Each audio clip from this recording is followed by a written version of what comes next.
favor. This is one more, please.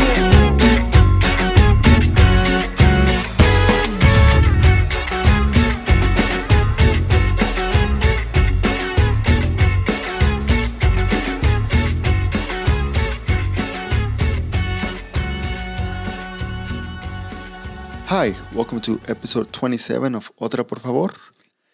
We will continue the discussion with Sonny Guadarrama as he shares his experiences of playing professional soccer in Mexico, his transition back to the U.S., and Roots Fútbol. Enjoy. So, one thing that I wanted to ask is, how was the experience for you as a Mexican American in Mexico and as a Mexican American in the U.S.? It felt like you were neither from United States nor Mexico. You were just in the middle, caught in the middle, because I grew up here and people thought, oh yeah, well, he's Mexican. But then I moved to Mexico, like, nah, this guy's American, doesn't speak Spanish like we do. So it's like I was from neither spot at the end. And since there wasn't a lot of Mexican Americans, I'm not going to say like they hated Mexican American. They probably hated in general anybody who they thought was going to take their position. Right. So everybody in the house, we were all fighting for the same thing, which is we all wanted to play first division soccer. But it probably, or maybe hurt them more to know like, oh, this guy's not even Mexican. He wasn't even born here. So maybe that was the reason why all my stuff got stolen. But now it's common. Santos to this day probably still has a lot of Mexican Americans that they look for and scout and want them to be a part of. And the rules are changing now with Mexican Americans in Mexico. You have to be a certain age to sign a contract and you can't move when you're younger. So it's a lot different. But yeah, I felt like I was American. Then I felt like I was Mexican. And now I feel Mexican American, maybe. We feel like in Austin, there's kind of like that Mexican American part that you're like, okay, it feels like home. There's a lot more of us here. Yeah, that's good. That's good. Yeah, because for me, when I moved from, even as a Mexican, I moved from Cali. I was born in Mexico and then lived in Cali for 3 years. And I came back to Mexico. The way people looked at me when I came from LA was like completely different than when the first time I lived there. And now it's just, I don't know, because I haven't been there so long, so I don't know what the perception is. So I'm trying to get a lot more raza as I can. So by the time I get there, they won't be like, este se cree, or este se cree gringo, or this and that, you know. The Mexicans will always say stuff. Yeah. Leave it up to Mexico. But I think I'll be like, I think one thing that my cousins, they're always saying like, nah, como que traes barrio. I'm like, claro. I grew up watching Cuauhtémoc Blanco play, so. Eso nunca se olvida. El barrio nunca se olvida. So, but it's funny. And like culturally wise, how do you, what do you appreciate about both cultures? Mexico's great. The food is good. It's cheap to live there. You can live like a king with not a lot of money. And if you make a lot of money, then you're living like a real king. The people are nice and everybody just loves soccer. That's like the main difference. Mm-hmm. Anywhere you go, people are talking about soccer, man, woman, child, grandpa. They're all talking about soccer. Soccer's on TV, soccer's in the newspaper, soccer's on billboards. Here, there's just so much other, not distraction. There's just so much other sports that you can play and video games and all this other stuff that you can do that takes away from soccer. So Mexico's eat, breathe soccer. And here in the US, it's just soccer. That's, no football. No football. Especially here in Austin, like the fact that we didn't have a team up to now, I'm pretty sure I can't even imagine how our life was before Austin FC came. Because I was like, it just changed life for everybody, like now that we have a team, you worry about like when they're playing. Like I think I've been keeping a lot more track of my America forever, but Austin FC than Barcelona because I'm also a Barca fan. So, ese es Cruz Azul, ¿no? Porque después de que ganaron una, después de 20 años ya se cree. Se cree por He barely talks with us anymore. I know, He's just here because there's a contract. No, yo quiero que me traigan agua, pero de la que, what do you call it? The one that rainwater that has like a bunch of filtering systems in it. That's David right now. That's me right now. La diva. But no, but it's I forgot what we were talking about. About Austin FC kind of changing the way. So it changed like everything. And then like for you is you go from Mexico and then you come to Austin Bold directly, or did you play somewhere else, like in the US? No, when I came back from Austin, I took a break. Okay. And there wasn't anything here in Austin. That was in 2016, maybe, or 17. What did you do? I started a club soccer team for kids. Oh. And then I was like, I'm bored. I mean, not bored, but I want to play soccer. Right. So the closest team was San Antonio. So I called the coach and I was like, hey, can I come try out? He's like, yeah, come try out. So for a whole year, I lived in Buda and I would drive to San Antonio for training every day, drive back and train the nights that we had training with the kids. Because I didn't want to leave the kids hanging, but I wanted to play soccer. So I would just drive to San Antonio every single day. Man. To the Scorpions? It was already called SAFC at the time. Okay. And then Austin FC, before it was Austin FC, said, we want to bring a team to Austin. So I went and spoke at City Council in favor of Austin FC before it was called 4ATX. And I got to meet the owner and all the original people that were part of the project. So I got to meet them all. And but a couple of events I went to and spoke about trying to get to bring the team here to Austin, until San Antonio said you can't do that anymore because we also want an MLS team. So we can't have you under contract and you talking in favor of Austin FC. Man, so I stopped doing that. But I think that little time that I did do that was probably what opened the door for me to have the broadcast job, maybe because they remembered me from the beginning.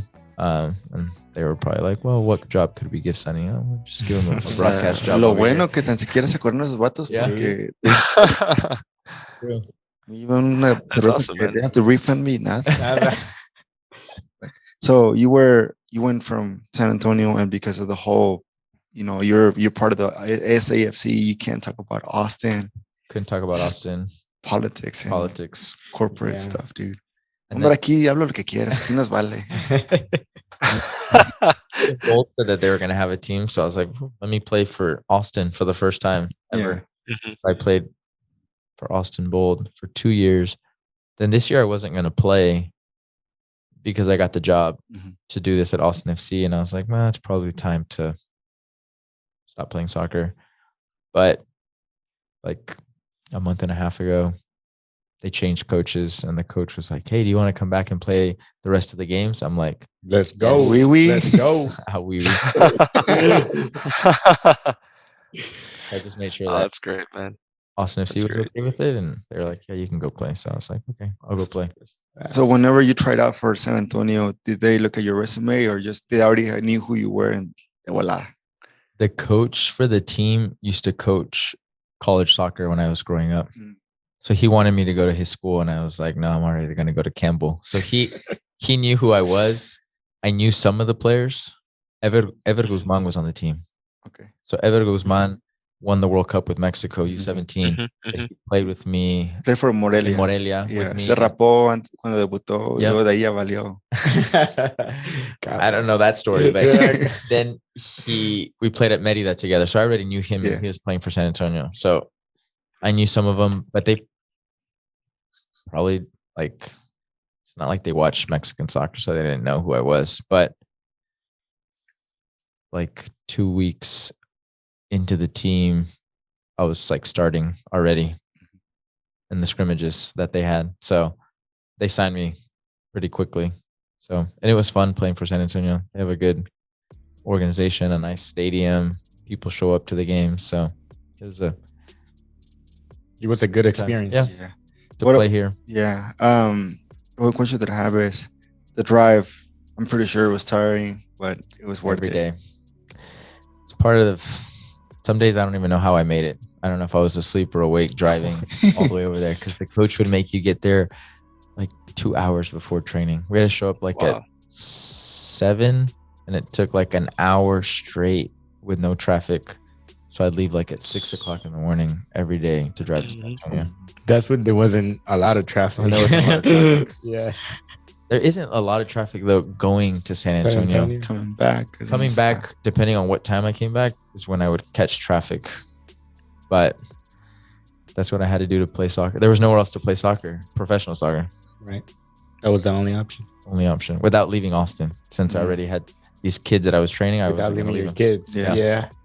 And so you go from the SAFC to the Bold. How was everything like? Because the Circuit of the America, that's where they do the F1 races.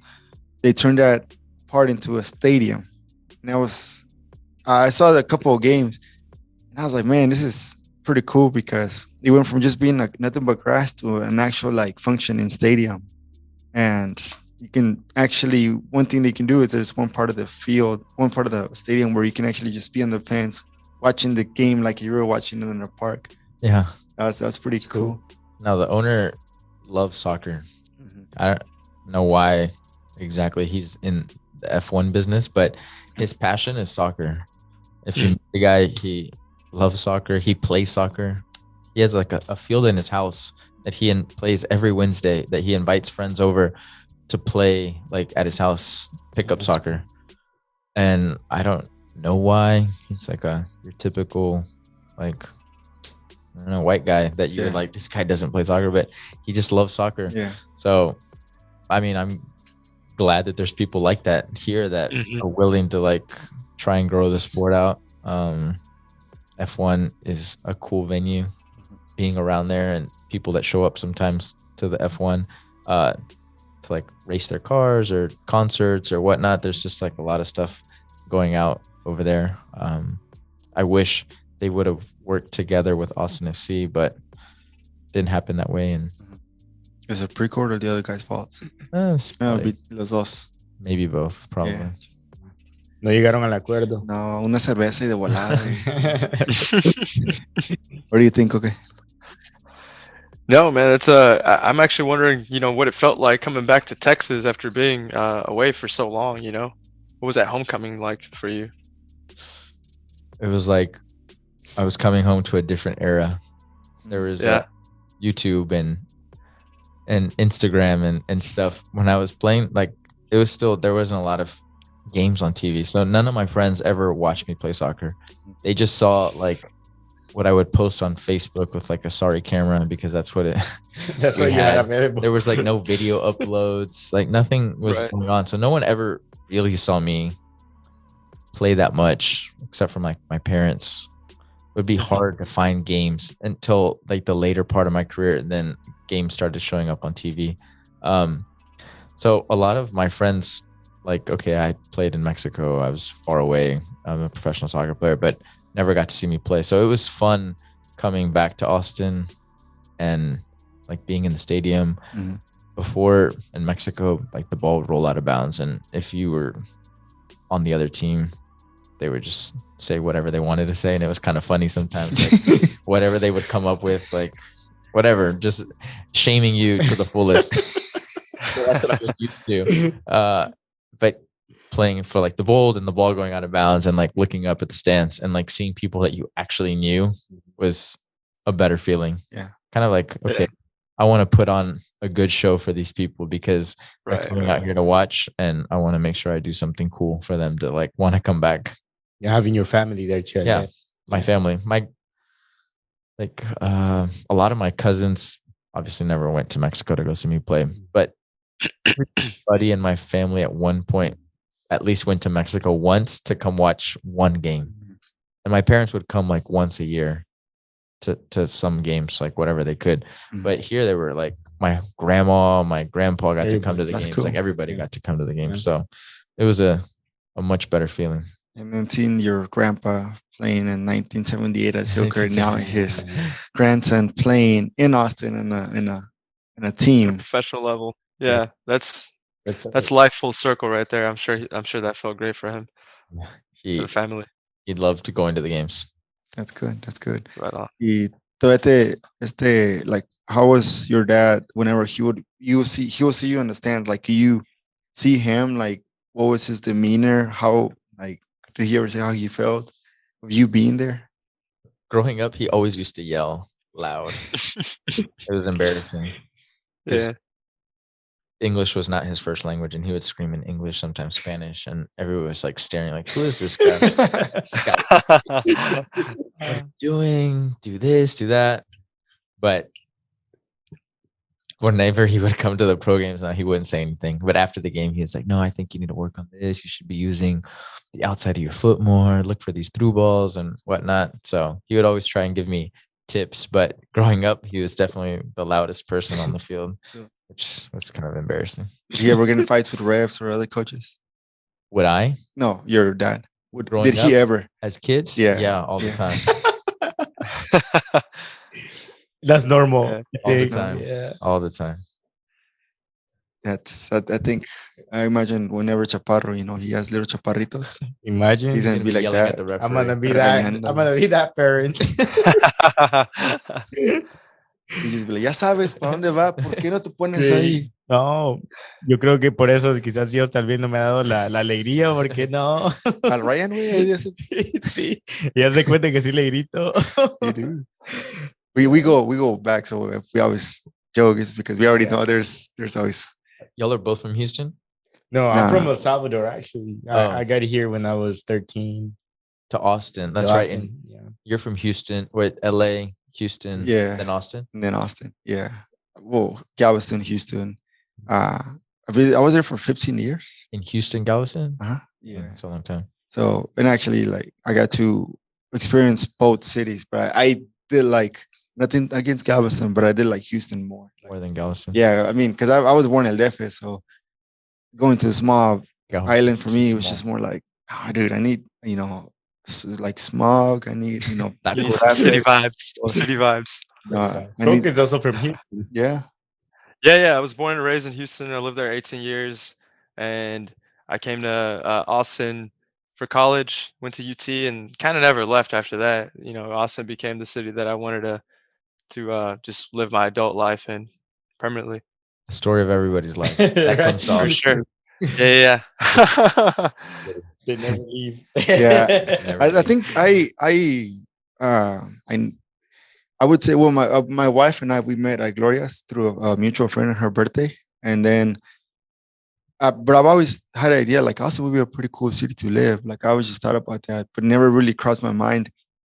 Moving until we became more serious, and then I was like, hey, I'll move to Austin for you, and she's like, For you, and I want to For move you. to Austin. For you, baby. For you, baby. and then like, we got married, but then, like, for me, it's now I don't want to leave Austin unless it's either LA or Mexico City or Spain, or Puerto Rico, but like I won't go or That list Houston. kept getting bigger and bigger. Or these like But, places. like, no, she's always like, hey, let's go move to Maine, and I'm like, nope, it doesn't have the Austin. I want the Austin, Texas, more so the Austin, like, on my address. So whenever I tell people I live in Austin, like, I actually live in Austin. Not in Maynard. They'd be Not in like, Maynard. What is Maynard? I'm just a poser. I live in Cedar Park. It's northeast. It's like a suburb. No, I know where. The part of the farmer Yeah, thing le- down the road, Echándole Lexington a todo, Drive. I put like Old Bastrop Road and all that. Oh, man. So since we're on the subject of Austin, like, Sonny, I want to hear your thoughts on. Do you consider Austin a soccer city? Has it always been a soccer city? Or what are some of the ways that we can improve that? Has it been a soccer city? So I think people like soccer because the ratings would say so.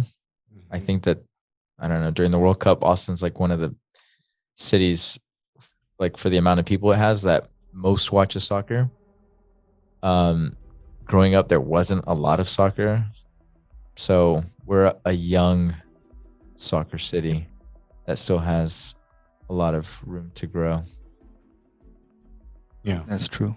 That's true. especially now with the team Austin FC, it's Helps helping for sure, right? a lot. Yeah, But you see a lot of people that don't know anything about soccer at the Right. games Yes. that go because Yeah. it's cool and it's like a social trending. hour. Yeah, Mhm. like I can go drink with my friends and these people are going to show up, so I want to kind of be a part of it. And whoa, I kind of like soccer now. This is Mhm. exciting. The team scores. The best thing about the stadium, obviously, the fans that are screaming and yelling the whole time. Of course. That part is great. I just think that there's a lot of people, which is fine because Right. who cares as long as the stadium is packed, Oh, that go for different reasons other than soccer. Preco don't care. He's like, Yeah, keep coming, keep Yeah, coming, keep as long coming. as the Yeah. stadium looks packed. I mean, for a player, who cares? Right. yeah. As long as Yeah. it looks packed, it's more motivating. for Yeah. a player. But I My do, go ahead. Okay, sorry. my brother-in-law, Alexis. Oh, yeah. He's a great guy, man, but not a soccer fan before Austin FC at all. He would watch a game, but nothing too much, right? And once he learned that Austin FC was coming, he bought in completely, man. Like he gas season tickets, and he started researching the team, and he knows like pretty much all the stats, all the players, all their salaries. It's crazy, man. This man talks to me like asking me all these questions, and I consider myself a soccer fan, but some of the questions he's asking me, some of the things he's bringing up, some of the numbers behind the game, it's kind of interesting to see, man. But it's interesting to see how like newer fans are approaching the sport. Like everybody bites at a different zone, like whatever they're comfortable in, right? But it's also a great thing because now he's invited me to games, and we've been to a game this one of the past games together, and we loved it. We enjoyed it. We had a great time, something that we wouldn't have done before, like connecting through the game of soccer. So it's kind of cool to see how like it's being adopted by different fans that probably wouldn't have watched it or cared for it in the first place. I agree 100. Some of the guys that I meet and the questions that I'm asking, I'm like, what kind of question is that?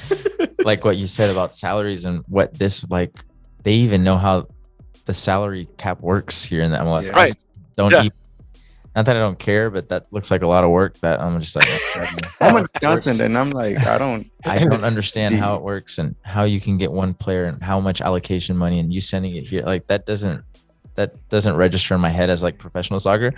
But some of these people like read into all that and know exactly yeah. how that works. And I'm like, it's even Michael, yeah, one of my friends. He was, a football fan, UT all day, every day. And then he started coming to a couple of the games. And we were in a wedding a couple of weeks ago. Mexico was playing, and then the USA was going to play. USA was playing first, and then Mexico was going to play afterwards. He pulls out his phone. He's watching the game. He's like, what's the score? He's like, USA is winning. I'm like, okay. He's over here. Like, you want to watch? I'm like, over here. I'm like, Michael over here. He was all like Mr. UT. Now he's all watching Austin FC in the US games. And he started talking about the table. And like, yeah, we win. We're going to get this. I'm like, hey, what the? I already know that. But he started talking about like the salary cap and then talking about everything. I'm like, you're saying stuff that I already know, pero dale. And then we were talking again one day, and similar as Alexis, he was talking about the salary cap and then the DP players and who could be a DP, who could not be a DP. And it's like, I can see some of that stuff, but I do think there's a lot of more analytical stuff here than the actual style of play. And like in Mexico, we have more of a cómo juegas más que los números. Sí. And I think like even Latin America, it's more about el momento. Like for us, it's a sport that's more of a moment thing, rather than just like in a strategy. Yeah, you're gonna build that over time, but for us, maybe it's like that. It's we see it where it's hey pato, o sea, te caes, levántate, So that's why probably Cecilio gets a lot because. Pero se cae en veces. Es porque le pegan realmente, pero. Y es lo que hemos escuchado, porque estamos sentados ahí en el estadio y escuchamos a gente, o sea, abuchándolo o diciendo, levántate, levántate, porque se queda en el piso, ¿no? Yeah. Pero también esa estrategia también. Sí. ¿entiendes? That's because they've never watched Latin American soccer. Yeah. esa estrategia. Exactly. It's otro estilo. Yeah. The way people think is the way they would probably think about basketball and football and Mhm. numbers and Right. teams and which player can come here and which, because that's Fantasy all they grew up and on. all Yeah, this other stuff. fantasy Yeah. stuff. So it'll take some time for us to be like a full-blown soccer city, but as long as these people keep coming back and then their next generation of kids grow up playing soccer and now they have a better knowledge of the game and they can go watch games, it's going to definitely keep changing and for the better for Austin. I do think this past couple of games, it really felt like a soccer oriented like fan base more than just like a yes, go, yes. It actually felt like people were learning more about they knew more about the game compared to the first game. I mean, the first first game that we had. It was like a lot of different, people were more in sync with the game. They were actually looking at the game rather than just like looking at their phone or doing selfies. So everybody, even like the people that are not in Los Verdes, they were all like going along with the songs, and that's always a good thing, especially for a new team, because I'm pretty sure the players had a very rough season, and seeing them cheer with everything they got for them was just like golden, similar to what happened with Santos. Whenever it was a full stadium, even if it was small, siempre llegaba la gente. Todos eran de Santos. But they would boo you. Yeah. Yeah, they would boo. That's a big difference. From the Yeah. They I would think culturally for sure, the what I've seen of the American soccer culture is a little bit more rooted in like peace and love versus Pelazo. Mexico and some Oh, other countries. Hey, levántate, cabrón. if you lost and you were trying to like hit the drums or like say hi to people, they were throwing things at you like, no, go back and go train harder because we just lost. Like, I don't want to hear anything about you. I want you to go train harder because we just lost. Like, you're not like saying thank you to the fans. Like, you're trying to hide from the fans and you're not out. Like, I don't want to be seen at the grocery store. I don't want people to see me like, oh, you played for this. Yeah, why'd you lose? Like, straight up people talking to you. And You're like, hey, let me they get an still want your autograph. autograph. Like after the game, after you lose, like, oh, can we get an autograph? Can we get your jersey? Like over there, like they're throwing ice at you. You want this Cállate, cabrón. Yeah, for real. Different world out there. But It's different cultures that Right. you can see it right there.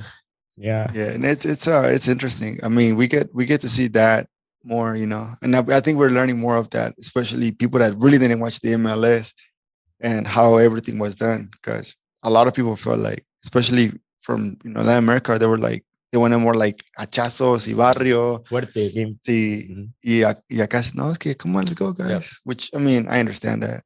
That's why players like to come here too, because So you don't have like It's not the same fans, like, pressures. pounding you. Yeah. And coaches and the press and TV, and there's not 10 stations talking about Austin FC. There's a couple of like a 10-second segment on like KView talking about the team. Over there's people every day at training, like with the microphone, like wanting you to say something so they can start drama and put something on the Basically. news. And it's all day, every day soccer. So there's just different pressure. Yeah. I guess. I think even Josh Wolf, I was listening to a couple of his best press conferences, and the one from last week, he was not happy. Like he was super frustrated. And then the one for today or yesterday, he was actually more calm, and he was more like even joking with the people that kind of are their retractors or retractores or don't agree with them. He was like, the guy was like, hey, I don't want to be pessimistic, but it feels like the Copa Texas is kind of like the, considering the three Texas teams are the worst teams in the MLS or in our division. What do you think about that? He's like, well, I mean, you're already being pessimistic, but it's a fan thing, I think you have to do it for the fans now. And the guy was like, but what do you think about that? He's like, I mean, we just have to play the game. There's just not, it's not the same. If the coach loses in Mexico a couple of games, he's worried that he's going to get fired. Mhm. And here, It's a hot seat. you almost have to be crazy to be a coach in Latin America, because you're gonna have no hair and gray hairs all over the place because you're so stressed about if you can keep your job or not. Because every game is like your job's on the It's a line. test. Look at Manolo Lapuente. And yeah, or Bucetich got to coach the national team for 2 games and then they Yeah. fired him like after That's the 2 games crazy. and they went to Miguel Herrera. Like, that would never happen here. Yeah. They believe in process. Process. Yeah. Which is just a different mentality. Right. And like for you, what do you think of Austin FC itself as a team and how they're doing things inside the field? Because outside the field, we already know like the marketing part and the corporate part, they're great. But inside the field, the players, like what do you think it's going on there? I think they have good players. I think it takes time to build a team. And sometimes, like even Josh Wolf, you might think like, oh, this might be the perfect player. And then he comes and he's not the perfect player that you thought he was. Because you saw videos of him or you saw him once in a game. And maybe he had the best game or maybe he had the worst game. I don't know. And then you got to make hard decisions. So, but at the end of the day, professional sports, to me, is about winning. It's not like kids, they tell you like, oh, don't worry, winning isn't everything. That may be true for kids, but the professional game is built around winning. Everything is winning. If you're not winning, Right. things are probably not good at where you're at. But it's weird because a lot of the sports, they're hard on winning. I mean, you look at LeBron James, what he has done. Like, for example, the Astros right now, they're winning. I mean, they're about to go to the World Series. They're in the World Series right now. It's literally about winning. But at soccer, it feels a little more soft in that aspect. Maybe it's because of a new But team. only in America. True. I mean, you could see Manchester United's coach is 1 game away probably from getting fired. Barcelona's coach Come on, just fired. Yeah. Just got sacked today. Yeah. Yeah, about Um, time. So, I mean, that's just how it's played everywhere else. Here, it is about the process. You just got to determine how much, like, how long do you give somebody to prove themselves? Right. What's a good sample size? What's a good time? You know, before you just say, hey, let's Like- turn the page. Let's go. Didn't work. Um, so you founded Roots Fútbol. What can you share a little bit about what's that about and what do you do? Roots Fútbol is kind of what I think is the missing piece here in America. And Roots is for kids 3 to 10, where I put myself in that position. If I'm the age of 3 to 10 and I want to play soccer, I sign up for soccer, and I would sign up for rec soccer probably and train once a week with like a parent who might be that guy that doesn't know anything about soccer, who knows everything about the salary cap but doesn't know how to kick a ball. Or it could be somebody who's really amazing at soccer. Mhm. But in other countries, those ages aren't. Here in America, it's like, no one wants to deal with those ages. I only want to take the kids that are 15, 16, that'll pay attention, that have all this skill already. They don't want to do the dirty work. Mhm. But in other countries, they know how important it is Starting to jump. start early, because it's like a ticking time bomb. I don't know how, or ticking something. Like to get skill enough to be on a soccer field takes years to develop the skill. So if I'm not getting taught the skill at an early age when I can like take in all this information, then I'm already trying to play catch up to everybody else in the world who's already been like doing skill work. So all Roots Fútbol is a lot of skill work that each kid has like their own ball and learning how to master right foot, left foot, shooting with their laces, with the inside, toe poke, outside spin, like anything that they probably don't teach you anywhere else is kind of just over and over again, all these skills, because everything else is a lot easier to learn. The hard thing is having enough skill to play soccer at a high level. I can learn tactics in a year or 6 months or 5 months. Okay, I can stand here, I can see the ball over here. But getting a touch just takes forever. And the beautiful thing about soccer is that it's impossible to know everything. And there's just so much about the game and how the ball will bounce this time and how it'll bounce next time and how it comes in the air and how you can spin it with the outside and it slows it down enough, or how you can hit it with the laces and it'll make it go further on purpose. There's just too much. So it takes time. And that's what Roots hopefully does to all the kids that sign up, is teach them all these skills that they're going to need later on in life to be great soccer players. And how can they sign up, or how does it work for a kid to get involved, or the parents know more about it? They can go to rootsfootball.com. And another thing about our program is that we train Monday through Thursday.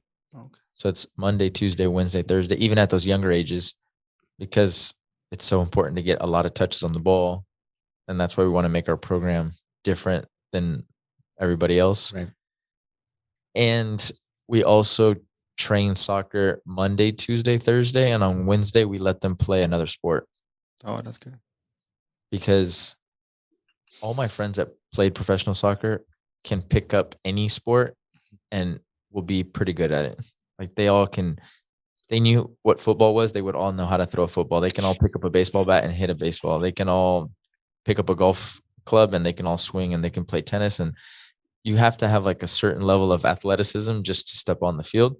And other sports kind of help you be a better soccer player at a younger age, even though my dad didn't let me play Another sports. Yeah. I can agree with that. I think it makes sense to do At that the younger age. Yeah, younger age. Then you kind of focus in later on in life. Okay, I'm just going to play soccer. I should focus on soccer. But like basketball will teach you like how to get low and how to defend like in the proper area. Gymnastics, how to like fall down and how to be athletic. I don't know. There's just a whole bunch Have of balance. strength. And this is for any kid that wants to. Any kid. It doesn't matter if they have all the experience in the world or if they've never touched a soccer ball in their life. It's good to Man, know. that's good. Yeah. That's good. So ahí la raza, whenever you want to take your kid somewhere, Roots Fútbol. Ahí está. That's good. That's awesome, man. And how what made you come up with the idea for Roots? Was it something that you just thought up out of the blue, or did you have a conversation with someone that kind of led to this organization? The idea behind Roots was because I coach club soccer and I was had like supposedly the highest team in Austin at like age 11. And I thought, man, these kids still need a lot of technical work. A lot of them can't get the ball. Or they don't feel comfortable crossing the ball with the opposite foot, but yet they were considered the top players in Austin. Top notch. Right. No, we need to go train. I was spending a lot more time doing skill work than actually doing soccer work because we were lacking. So I was like, this is not only in Austin, this is happening all over. Right. The players that make it are probably because their dad or their mom is like on top of them doing the extra work with it.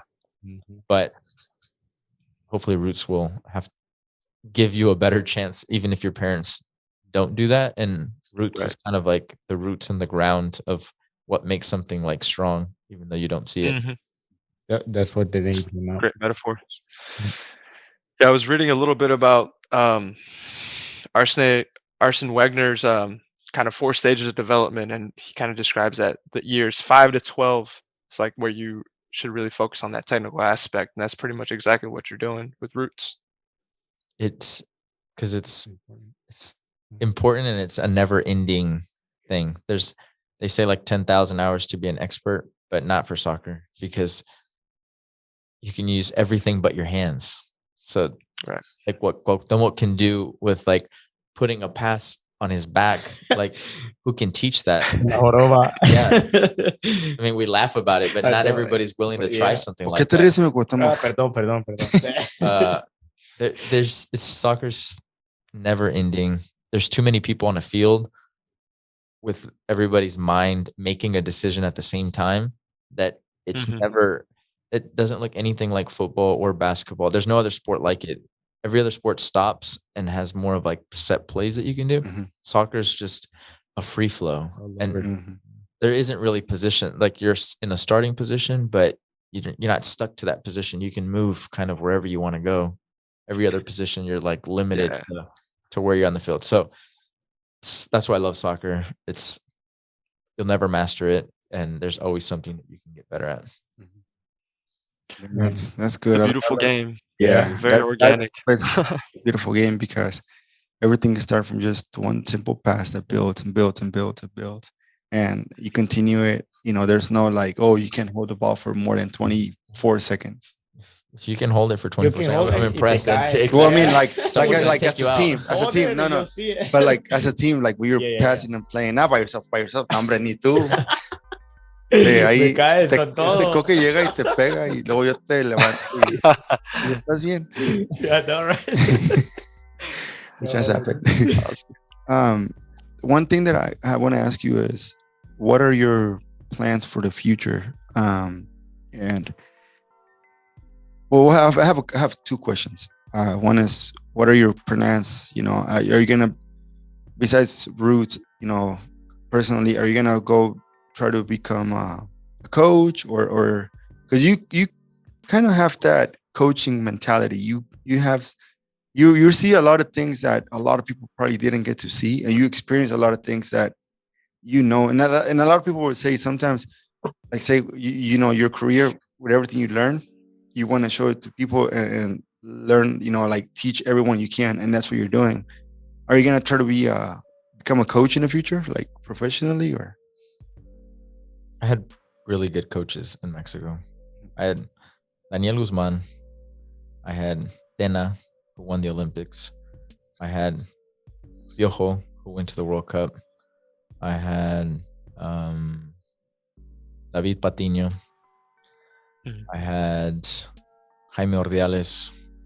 I had Profe Cruz. I had just really great coaches that I learned a lot from growing up. I'm not sure if I want to do that though, because they all have no hair and no life. No life. I don't know. Yeah, it's tough. It seems like a life of a lot of sacrifice for sure. Continuous sacrifice apart from your career. So I enjoy coaching and I enjoy winning. That's like the thing I get the most out of. But do I want to? I feel like sometimes I haven't lived enough because all my life has just been soccer. So do I take a break and enjoy life, or do I keep doing soccer? And then maybe I'm like 50 and I'm like, okay, now I can enjoy life. I don't know. So I don't really have any plans, but stuff kind of falls sometimes. And I'm like, okay, I'll do this. I won't do that. I'll do this. I'll do that. Okay. Yeah, that's good. That's good. And another question is, with everything that you do, you're an announcer, like broadcasting, you're playing for the Bold, you're owner of Roots and work there and committed to the organization. What do you do to remain sane? Take naps. Nice. I respect that. That was like straightforward. I love me a good nap, dude. That's awesome. Nap, there's nothing. I started drinking coffee. That's how I know I'm getting older. Un cafecito. That's what's up. Have you ever had a Vietnamese coffee? No. Oh man, have you ever? Does that wake you up completely or what? Yeah. De volada. Completely. Haz de cuenta que es así. Te da Coffee's good, man. el fua. I'm an avid coffee drinker. I drink Young. coffee pretty much at all times of the day. I drink it every day. How old are you? I'm 30. And how old is He's 30. 30. 30? 36. 36. Yo estoy como de retirado acá, instruyendo a la Ya necesita bastón, el cabrón. ya, neta, vato, la rodilla. Mis respetos a Richie. No, I still try to play, but it's just the body doesn't heal as quick. I have this one knee injury that I had a couple months ago, and it's still there. I do rehab it every day. I do everything I can, and it could be good. But once I go play, I do a misstep, another week of rehab. So my wife already agreed to get a Theragun para la casa. So we're gonna be Theragunning each other. Question: You were saying you never really had a big injury throughout the whole soccer career. That's because I was always looking over my shoulder to see who was coming to try and take me out. Jump out of the way before it came. Takes some IQ, man. It takes some IQ for that, for sure. I mean, I got kicked in my shin at practice the other day. The guy tried to back heel the ball and he missed the ball and just got my shin. And those are probably the ones that hurt the most. Are the ones that right in your shin. ¿Cómo se llama el vato y le va unas placas y todo? No, I always do. Right here. I got you. Like look at the list too. Just rolls out. Everybody's got to have a list, man. You got to make sure that debts are paid, man. Cook is like, I'll get him back. I never complain about getting hit, man. A lot of times it's because I know that I probably deserved it. I've done a lot of Yo lo things. que digo nomás es colmillo, puro colmillo. I had a pretty serious injury at the beginning of last year before COVID, and then it took that. It was like mid-January when I had it, and then I really didn't do.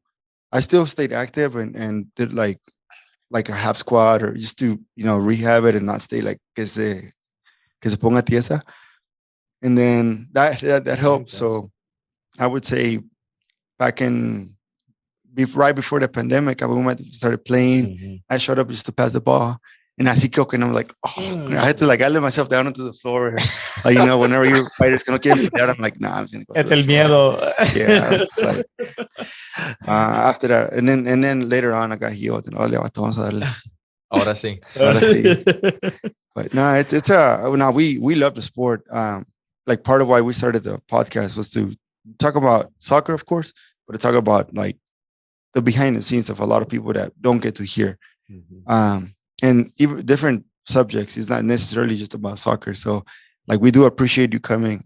It's meaningful the fact that we get to have, like I said it earlier, a living legend with us here. And I know whatever you're doing right now with Roots, it's going to impact someone. And, someone's going to say, or even whenever like you would go from San Antonio here, one kid is going to make it and he's going to be like, that's because Sonny, he was dedicated to us. So I hope so. That's the plan. The next generation of kids, teach them everything I didn't know going to Mexico. So they're better prepared. So whatever they want to go to. So that's kind of the dream from here on out. And more kids from Austin. I know. We need that for sure. More opportunities for kids. Yeah. There's not a lot of kids that have played professional from Austin. There should be a lot more. Right.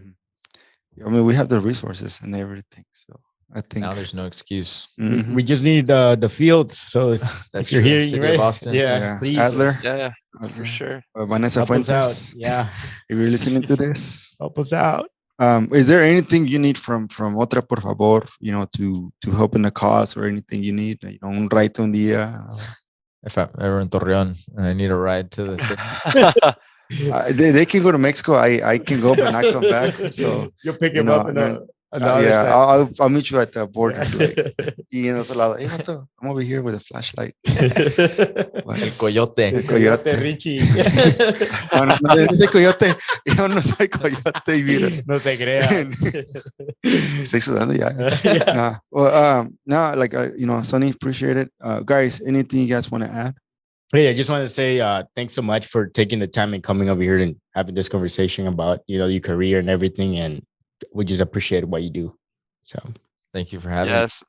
Sonny, I can't thank you enough, man. It's been great to hear about your upbringing, your experiences, everything that it took to get you to that professional level, and some of those lessons you learned along the way. I think just sharing this with some of our listeners and with the greater Austin community, it's great. It's great to hear, and just the work that you're doing with Roots Football, I'm sure you're continuing to open doors for the newer generations of Austin. So my props to you, man.